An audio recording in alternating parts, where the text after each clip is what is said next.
Pada minggu yang lalu kita sudah belajar bersama-sama firman Tuhan bahwa kita harus mempersiapkan generasi kita untuk menjadi pemimpin masa depan yang baik. Menjadi pemimpin yang handal, menjadi pemimpin yang tangguh. Karena setiap kita saudara-saudara dilahirkan untuk menjadi seorang pemimpin. Mungkin ada di antara kita berkata, saya tidak pemimpin. Engkau adalah pemimpin, minimal engkau pimpin dirimu sendiri. Suami adalah pemimpin, dimulai dari dirinya dan dimulai juga dan dilanjutkan dalam kepemimpinan di keluarganya. Kalau engkau menjadi seorang single parent, engkau seorang ibu, maka engkau juga adalah seorang pemimpin. Memimpin dirimu dan juga memimpin keluargamu dan memimpin komunitas di mana Tuhan percayakan kita. Maka bertalian dengan itu saudara-saudara, kita perlu juga memahami rahasia memimpin dengan bijaksana di era modern. Rahasia memimpin dengan baik. Memimpin dengan efektif di zaman kita sekarang ini. Sebab memimpin dengan orang yang sama atau komunitas yang sama. Puluhan tahun yang lalu dengan memimpin saat ini. Beda sekali.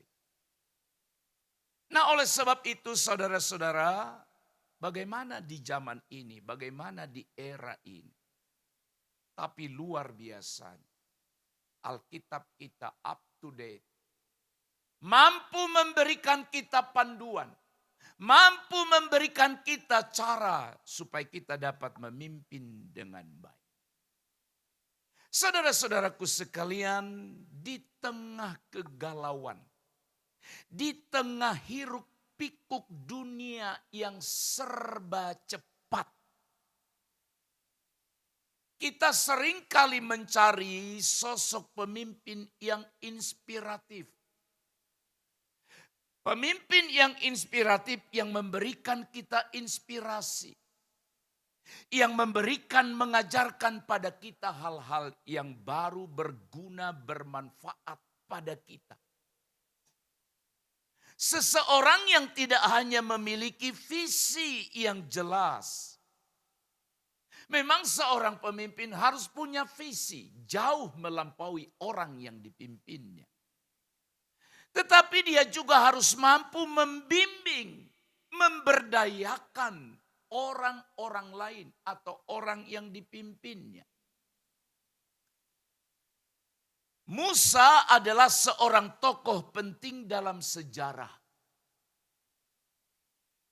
Dia adalah salah satu pemimpin yang luar biasa yang disebutkan dalam Alkitab. Seorang yang hebat, namun sekalipun demikian, Musa pernah merasa kesulitan. Musa pernah merasa kewalahan dengan tanggung jawabnya sebagai seorang pemimpin dikala dia memimpin bangsa yang besar, bangsa Israel. Melalui nasihat bijak dari mertuanya yang bernama Yitro, Musa menemukan cara untuk mengatasi tantangan kepemimpinan yang rumit, yang kompleks itu. Bagaimana kita bisa memimpin dengan efektif, dengan bijaksana? Di tengah tuntutan yang semakin rumit. Di tengah tuntutan yang semakin kompleks. Keluaran pasal 18 ayat 17 sampai 24. Demikian firman Tuhan. Tetapi mertua Musa menjawabnya, yang kau lakukan itu tidak baik. Engkau akan menjadi sangat lelah. Baik engkau maupun bangsa yang bersamamu. Sebab pekerjaan ini terlalu berat bagimu. Engkau takkan sanggup melakukannya seorang diri. Sekarang dengarkanlah perkataan. Aku akan memberi nasihat kepadamu dan Allah akan menyertaimu. Jadilah perantara bagi bangsa itu di hadapan Allah dan bawalah segala perkara mereka kepada Allah. Haruslah engkau mengajarkan kepada mereka segala ketetapan dan hukum, serta memberitahukan kepada mereka jalan yang harus dijalani dan pekerjaan yang harus dilakukan. Namun, dari seluruh bangsa ini harus juga kau cari orang yang terampil dan takut akan Allah, orang yang terpercaya dan yang benci kepada suap. Tempatkanlah mereka di antara bangsa ini menjadi pemimpin 1.000 orang. Pemimpin 100 orang. Pemimpin 50 orang dan pemimpin 10 orang. Mereka harus siap mengadili perkara di antara bangsa ini setiap saat. Segala perkara yang besar haruslah mereka bawa kepadamu. Tetapi segala perkara yang kecil mereka adili sendiri. Dengan demikian bebanmu akan lebih ringan dan mereka turut menanggungnya bersamamu. Jika engkau berbuat demikian seperti yang diperintahkan Allah kepadamu, engkau akan sanggup bertahan. Bahkan semua orang ini akan pulang dengan puas. Musa mendengar perkataan mertuanya dan melakukan segala yang dikatakannya. Amin. Sebelum kita lanjut, saya bayangkan baik sekali mertua ini. Dia peduli dengan pekerjaan profesi menantunya. Dia amati. Muncul belas kasihan. Karena dia lihat menantunya lelah. Kurang paham bagaimana memimpin. Mertuanya beri nasihat. Mertua yang baik. Jadilah mertua yang baik. Amin. Sudah ada di sini, sudah jadi mertua? Haleluya. Kalau belum, suatu saat engkau jadi mertua. Dan hebatnya juga, menantunya juga baik. Karena dia dengar nasihat mertuanya yang baik. Ayat 24. Musa mendengar perkataan mertuanya dan melakukan segala yang dikatakan. Saudara-saudara, tadi di awal saya katakan Musa orang yang hebat. Tapi pernah kesulitan, pernah kewalahan, pernah kelelahan ketika dia memimpin dengan cara yang salah. Maka mertuanya memberi nasihat kepadanya. Nasihat itu saudara-saudara dilakukan. Maka belajar dari apa yang dinasehatkan oleh Yitro kepada Musa. Maka kita menemukan bagaimana cara memimpin yang bijaksana. Dan saya percaya walaupun itu disampaikan oleh Yitro kepada Musa pada waktu masa yang sudah sangat lampau. Saya percaya firman Allah tetap relevan sampai hari ini. Maka yang pertama saudara-saudara, agar kita dapat memimpin dengan bijaksana, Yang pertama, kepemimpinan yang bijaksana membutuhkan delegasi tugas. Ayat 18. Engkau akan menjadi sangat lelah, baik engkau maupun bangsa yang bersamamu, sebab pekerjaan itu terlalu berat bagimu. Engkau tak akan sanggup melakukannya seorang diri. Berarti sebelumnya Musa memimpin seorang diri. Dengan perkataan lain, segala sesuatu dia yang kerjakan, dia yang urusi semua.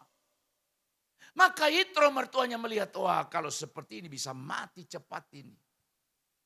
Selain dia kesulitan, bangsa yang dipimpinnya juga tidak menjadi menikmati kebaikan, dia pun akan membahayakan dirinya sendiri. Maka dari sini kita belajar yang pertama, kepemimpinan yang bijaksana. Baik engkau sebagai seorang kepala keluarga, sebagai seorang pemimpin di keluarga kita atau dimanapun. Tuhan tempatkan kita sebagai seorang pemimpin khusus. Maka dibutuhkan pendelegasian tugas. Yitro mertua Musa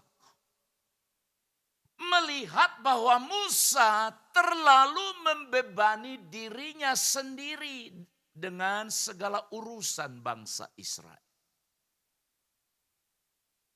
Maka mertuanya menyarankan untuk mendelegasikan tugas kepada orang yang kompeten. Mendelegasikannya kepada orang-orang yang dapat dipercaya tadi disebut. Seorang yang takut akan Allah, tidak sembarangan dia beri. Ada kualifikasi yang dituntut dari mereka. Yang pertama tadi disebutkan syarat utamanya, dia takut akan Allah. Dia punya kecakapan, dia punya kemampuan, dia mau bekerja. Saudara-saudaraku sekalian, mendelegasikan tugas artinya membagi atau memberikan tugas itu kepada orang-orang tertentu. Jangan kau kerjakan sendiri. Delegasi tugas itu bukan sekedar pembagian kerja supaya sama rata.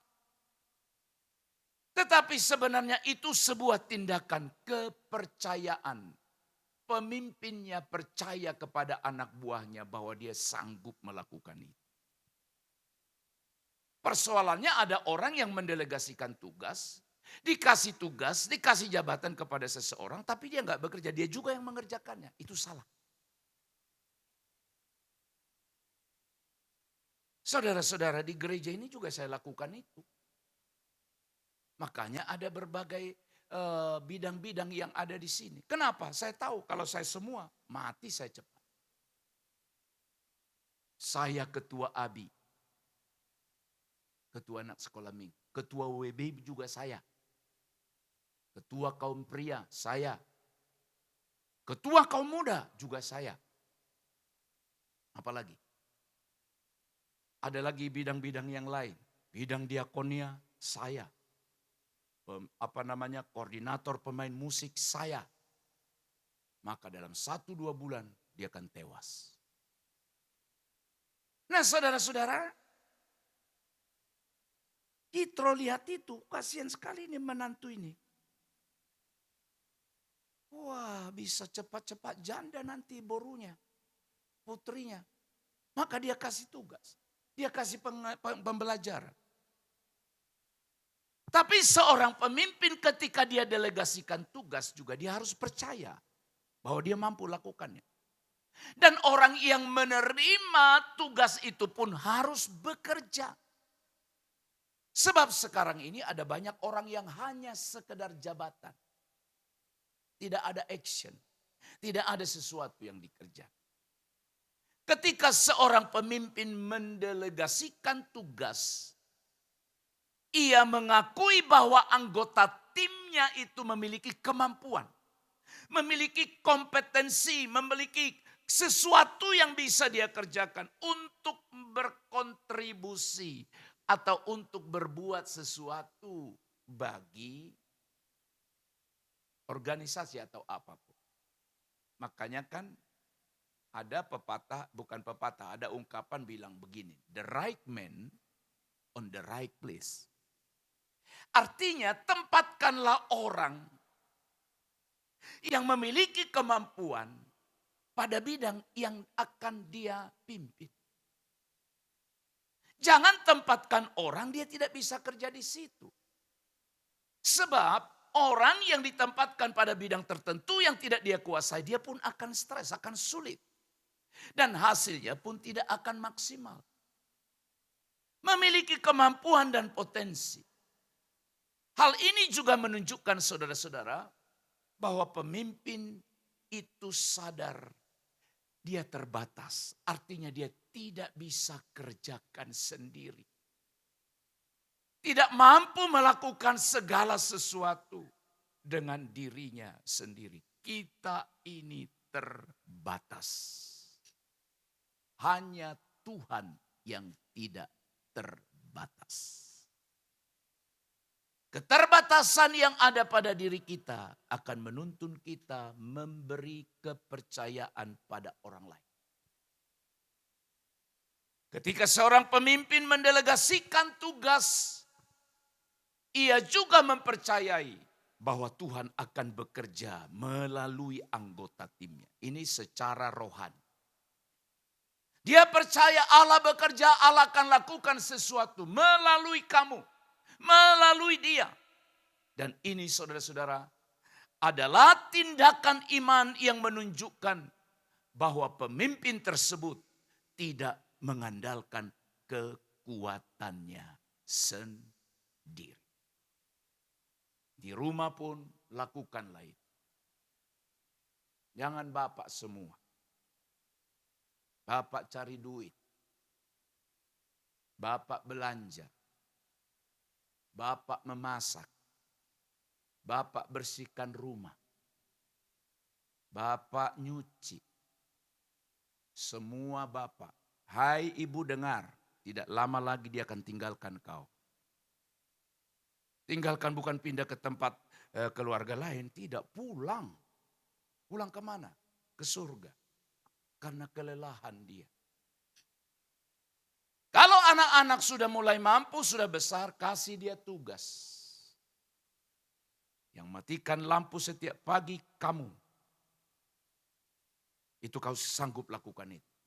Yang ngepel rumah setiap hari kamu. Tapi ketika kita kasih tugas itu di masa kini, anak-anak tidak suka dengan itu. Tapi mau atau tidak mau, kita harus latih dia. Sebab suatu saat dia pun menjadi orang nomor satu di rumahnya paling tidak sebagai pemimpin. Delegasikanlah pekerjaan, tugas kepada yang lain. Itulah salah satu unsur rahasia memimpin dengan bijaksana. Yang kedua, kepemimpinan yang baik, yang efektif, yang bijaksana, itu membutuhkan struktur organisasi yang baik. Struktur organisasi yang baik itu memang dalam sebuah kepemimpinan kan levelnya nggak sama. Ya kan Pak, Bu? Levelnya tidak sama. Kalau saudara lihat gambar kecil ini, levelnya tidak sama. Ada pemimpin utamanya. Kemudian bisa wakilnya, bisa sekretarisnya, bisa bendaharanya dan semua bidang-bidang ke bawah. Itu tergantung besar kecilnya sebuah organisasi. Ayo saya mau tanya, di rumah siapa yang ada ketua, ada sekretaris, ada bendahara, ada seksi-seksi. Di rumah maksudnya, bukan di organisasi STM, Marga dan lain. Bukan, di rumah. Tolong angkat tangan. Siapa sekretaris, siapa bendahara? Wah, kalau bendahara ada Pak. Siapa bendahara? Nah, ini pun tidak selalu sama. Ada yang bendaharanya mertuanya. Wah, kacau ini. Bendahara kok mertua. Bendahara siapa? Bapak salah. Saya tidak setuju prinsip itu. Sebuah keluarga, rumah tangga, tidak boleh orang tua atau mertua jadi bendahara. Coba kalau seorang suami dapat uang, dapat gaji kerja, dikasih ke mamanya. Ke mamanya. Lalu nanti istrinya kalau mau belanja, dia bilang minta ke mamaku. Kau mau belanja apa, minta ke mama. Semua laporan keuangan, pengeluaran semua lapor ke mama saya. Siapa istri yang mau model begini? Tolong angkat tangan. Ada? Atau enggak ngerti apa yang saya maksud? Takkan ada istri yang model begitu, sebaik apapun mertua itu. Bendahara itu siapa? Sebaiknya istri. Kalau suami laki-laki, saya khawatir. Setengah bulan habis duitnya. Dari 1 bulan. Karena enggak pintar berkali-kali. Tidak cerdas untuk memanage keuangan. Nah, oke. Nah, kalaupun tadi saya katakan seperti itu, sekali lagi disesuaikan dengan kebutuhan atau besar kecilnya organisasi. Ayat 22 berkata begini, mereka harus siap mengadili perkara di antara bangsa ini setiap saat. Lihat ya, segala perkara yang besar haruslah mereka bawa kepadamu. Nah, ini pemimpin utamanya. Tetapi segala perkara yang kecil, biarlah mereka sendiri. Dengan demikian, bebanmu akan lebih ringan. Dan mereka turut menanggungnya bersama-sama. Yitro menyarankan Musa untuk membentuk suatu sistem. Dalam konteks ayat ini disebut pengadilan karena dikatakan yang mengadili. Tapi itu juga bisa berbicara kepemimpinan karena skopnya pada masa itu dia sebagai pemimpin besar bagi bangsa itu. Karena bangsa itu adalah ada masalah-masalah setiap hari di antara mereka. Masalah kecil, Musa yang tangani. Masalah sedang, Musa tangani. Masalah besar, Musa tangani. Maka di rumah juga sama seperti itu. Di gereja ini pun sama seperti itu. Pak, ada sampah di depan. Ngapain lapor ke saya itu? Pak, ada sepeda motor jemaat, kempes bannya. Terus maksudmu apa? Ayo Pak, Bapak lapor itu ke saya apa? Oh, biar Bapak pergi dorong sepeda motor itu ke tempel ban. Itu maksudnya atau apa? Nah, kadangkala orang tidak mengerti. Ini perlu dilapor ke siapa? Ini bagian siapa? Ini bagian siapa? Kalau semuanya, dan itu yang dilakukan oleh Musa. Mungkin ada anak kecil di sana berkelahi, dilapor ke Musa. Ada anak remaja di sana berkelahi, berkelahi kecil-kecilannya, dilapor ke Musa. Maka Yitro sarankan bentuk suatu sistem pengadilan.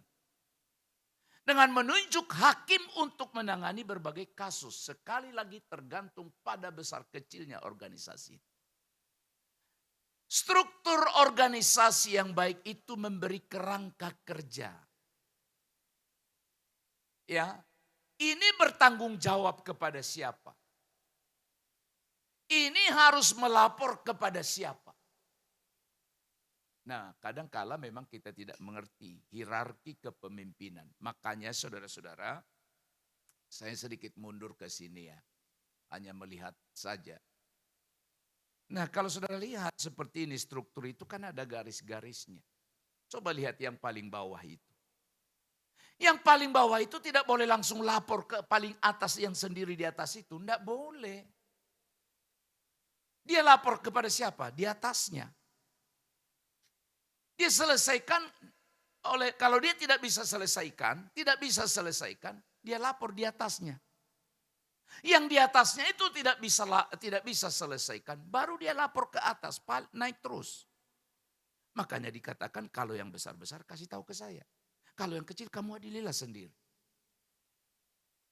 Nah saudara-saudara, itulah yang benar. Pemimpin utamanya tidak tahu lagi mau berbuat apa. Nggak tahu lagi dia harus lakukan apa. Nah ini tergantung model atau tergantung jenis organisasinya. Saya sebut contoh di gereja kita, gereja Bethel Indonesia. Ada masalah di jemaat begini, kita selesaikan. Tidak bisa diselesaikan, akan dinaikkan ke atas. Keluar dari sini, kemana? Ada namanya ketua perwakilan wilayah. Karena kita di Deli Serdang, dia lapor ke Deli Serdang. Deli Serdang tidak sanggup. Sudah mentok, nggak bisa juga, nggak ada jalan keluar. Naik ke badan pengurus daerah, BPD Sumatera Utara. Nggak sanggup lagi, naik ke atas. Kemana? Badan pengurus pusat, Sinode Gereja Bethel Indonesia. Di pusat di Jakarta. Di situ penyelesaian terakhir. Seperti itu. Kalau ada masalah seperti kecil-kecil di gereja ini, nggak boleh langsung saya lapor ke Jakarta. Dimarahi saya. Kok langsung ke Jakarta? Masih ada beberapa di bawah. Kecuali mereka sudah nggak bisa. Nah, saudara-saudaraku yang dikasih oleh Tuhan, di keluarga kita juga sama. Kalau ada masalah-masalah kecil, jangan sebentar-sebentar lapor ke mertua. Garam habis, lapor mertua. Anak pilek sedikit, lapor mertua. Enggak begitu. Ada masalah, lapor ke atas. Selesaikan. Ada konflik dalam keluarga, tidak bisa lagi diatasi oleh keluarga itu. Nah baru mulai naik. Tapi ini naiknya kemana sekarang? Tergantung.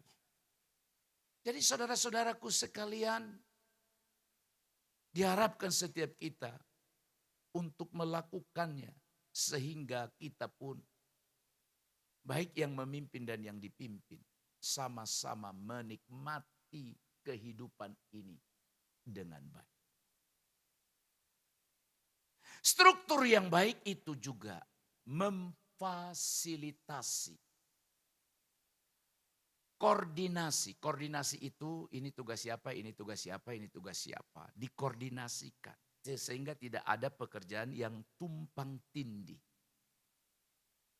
Kadang-kadang kan ada satu pekerjaan dikerjakan oleh dua orang yang berbeda. Padahal ini tugas si A, si B juga ikut kerjain. Itu hasilnya tidak maksimal. Maka diperlukan apa yang disebut dengan komunikasi yang efektif. Struktur organisasi yang baik itu akan membantu memastikan bahwa setiap tugas memiliki tanggung jawab yang jelas dan tidak ada yang tumpang tindih. Saya sebutlah di setiap bidang yang ada di gereja kita. Tidak harus saya selesaikan sama saya semua. Ada masalah di WB, jangan langsung lapor ke Pak Gembala. Kalau itu internnya, lapor ke ketuanya. Ketua tidak bisa selesaikan. Ada wakil ketua yang membawahi WBI. Wakil gembala maksud saya. Ada wakil gembala yang membawahi WBI. Dibawa ke situ, tidak juga selesai. Barulah naik ke atas. Ke atas itu melibatkan gembala jemaat. Struktur organisasi yang efektif membantu kita mengelola sumber daya yang Tuhan beri dengan bijaksana. Sehingga kita dapat mencapai tujuan pelayanan dengan lebih efisien, lebih berguna. Yang ketiga, terakhir. Rahasia memimpin dengan baik, dengan bijak, dengan efektif. Di era modern.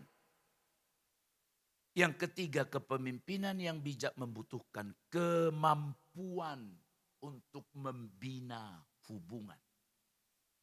Kita lihat ayatnya yang ke-21. Namun dari seluruh bangsa ini harus juga kau cari orang yang terampil dan takut akan Allah. Orang yang terpercaya dan yang benci suap dan benci kepada suap. Wow. Tempatkanlah mereka di antara bangsa ini menjadi pemimpin 1.000 orang, 100 orang, pemimpin 50 orang dan pemimpin 10 orang membutuhkan kemampuan membina hubungan.